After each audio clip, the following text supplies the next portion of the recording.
Masayang-masaya si Cedric sa birthday surprise at birthday gift sa kanya ni Roseanne.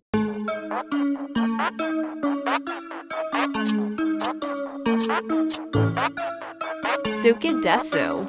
Mas pinili ni Roseanne na sa dagat niya isurprise si Ced dahil mas maganda daw doon, nakaka-relax at nakakakalma ng isip. Piniringan nga muna si Ced para talagang surprise ito. At yun nga, natuwa si Ced sa surprise ni Roseanne. Kaya naman, nagpasalamat ng yakap si Ced kay Roseanne. At kilig naman si Roseanne dito. Habang nakaupo, ay kumakain sila at uminom din ng wine. Sa episode na ito ay wala akong ibang ginawa, kundi ang kiligin at tawa ng tawa.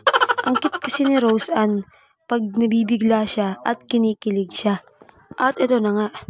Binigay na ni Roseanne ang regalo niya para kay Ced. Binigyan niya ito ng walis tingting na siya mismo ang gumawa. Nag-alala naman si Ced sa kamay ni Roseanne dahil nag-abala pa nga daw ito. At hindi lang pala iyon ang regalo ni Roseanne kay Ced. Nakatanggap si Ced ng sapatos mula mismo kay Roseanne. Pinaghandaan at pinag-ipunan daw talaga iyon ni Roseanne para kay Ced. Labis na saya ni Ced sa regalo ni Roseanne. Kinagabihan, sabay-sabay na nag-dinner sila Ced at Roseanne. Kasama sila Kuya Rab at ang team Kalingap. Naroon din si Kalingap Dan, si Carla at iba pa. Ang dinner na iyon ay birthday dinner para kay Ced.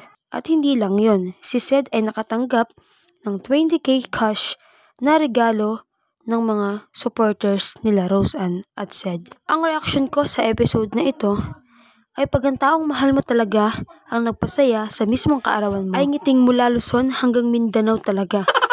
Ganun naman 'di ba? Umaapaw ang saya pag mahal mo ang kasama. Walang katumbas. Kahit presensya lang ng mahal mo ang nandyan, may regalo man o wala, masaya ka pa rin. At syempre, labis din na saya ni Ced sa mga supporter na nagbigay sa kanya ng regalo. Maraming salamat po sa panonood at pakikinig. Please don't forget to like, leave a comment, share, and subscribe po sa aking munting YouTube channel. Maraming salamat po. See you on my next reaction.